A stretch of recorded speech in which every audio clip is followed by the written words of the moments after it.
നമസ്കാരം, news prime മലയാളത്തിലേക്ക് സ്വാഗതം. മഹാരാഷ്ട്ര നിയമസഭാ തെരഞ്ഞെടുപ്പിൽ തെരഞ്ഞെടുപ്പ് കമ്മീഷന് അമളി പറ്റിയിരിക്കുന്നു എന്ന് കൃത്യമായിട്ടുള്ള റിപ്പോർട്ടുകൾ പുറത്തു വരികയാണ്.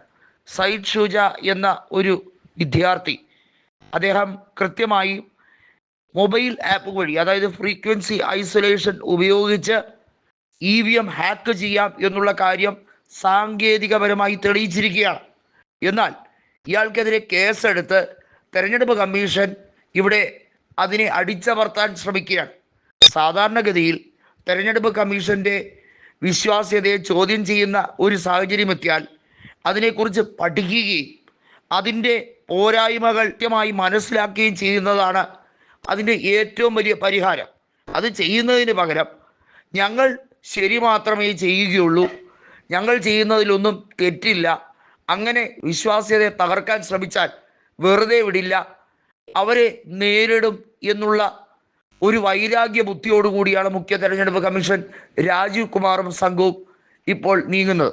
നരേന്ദ്രമോദിക്ക് വേണ്ടി കുഴലൂത്ത് നടത്തുന്നു തെരഞ്ഞെടുപ്പ് കമ്മീഷൻ എന്ന് പ്രതിപക്ഷ പാർട്ടികൾ ഒന്നടങ്കം പറയുന്നതിൻ്റെ കൂടെ ഇപ്പോൾ ധനകാര്യമന്ത്രിയായ നിർമ്മല സീതാരാമൻ്റെ ഭർത്താവ് കൂടി രംഗത്തെത്തുമ്പോൾ BJPക്ക് വലിയ വെപ്രാളമാണ്.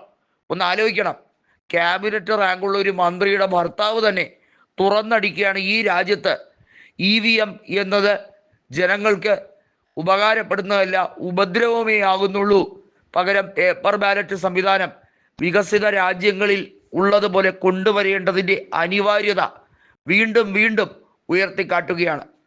EVM ജോഡോ യാത്ര കൃത്യമായി കോൺഗ്രസ് ആരംഭിക്കാനിരിക്കുകയാണ്. അതൊരു പദയാത്രയായി ഈ നാടൊട്ടുക്കം, ഈ രാജ്യം മുഴുവനായി അതിൻ്റെ സന്ദേശം എത്തിച്ച് തെരഞ്ഞെടുപ്പ് കമ്മീഷൻ്റെ കള്ളത്തരത്തെ തുറന്നു കാട്ടാൻ വേണ്ടിയുള്ള നീക്കമാണ് എന്ന വലിയ ഒരു തുടക്കം കുറിക്കാൻ കോൺഗ്രസ് തയ്യാറാവുകയാണ്. തെരഞ്ഞെടുപ്പ് കമ്മീഷൻ്റെ വിശ്വാസ്യത നഷ്ടപ്പെട്ടിരിക്കുകയാണ്. ഹരിയാന തെരഞ്ഞെടുപ്പ് കഴിഞ്ഞപ്പോൾ അത് ഒരു സംശയം മാത്രമായിരുന്നെങ്കിൽ മഹാരാഷ്ട്ര തെരഞ്ഞെടുപ്പ് വിധി കഴിഞ്ഞപ്പോൾ അത് വ്യക്തമാകുന്ന തരത്തിലേക്ക് ബൂത്ത് തലത്തിലുള്ള സന്ദേശങ്ങൾ ലഭിച്ചു തുടങ്ങി. ഒന്ന് ഓർക്കണം, ബൂത്ത് വൈസുള്ള ഇലക്ഷൻ റിസൾട്ടുണ്ട്. ഓരോ പാർട്ടികൾക്കും എത്ര വോട്ട് കിട്ടി എന്നുള്ള ബൂത്ത് തലത്തിലുള്ള റിസൾട്ട് അത് ഒന്നും തന്നെ ഒരു വെബ്സൈറ്റിലും പബ്ലിഷ് ചെയ്തിട്ടില്ല. മാത്രമല്ല അതിൻ്റെ പ്രിൻ്റ്, അതായത് പേപ്പർ പ്രിൻ്റ് നൽകാൻ തെരഞ്ഞെടുപ്പ് കമ്മീഷൻ വിസമ്മതിക്കുന്നു.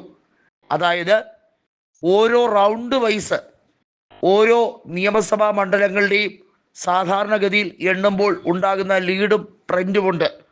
സാധാരണഗതിയിൽ ഒരു അസംബ്ലി കോൺസ്റ്റിറ്റ്യുവൻസിയിൽ 10 മുതൽ 15 വരെ റൗണ്ടുകൾ ഉണ്ട്.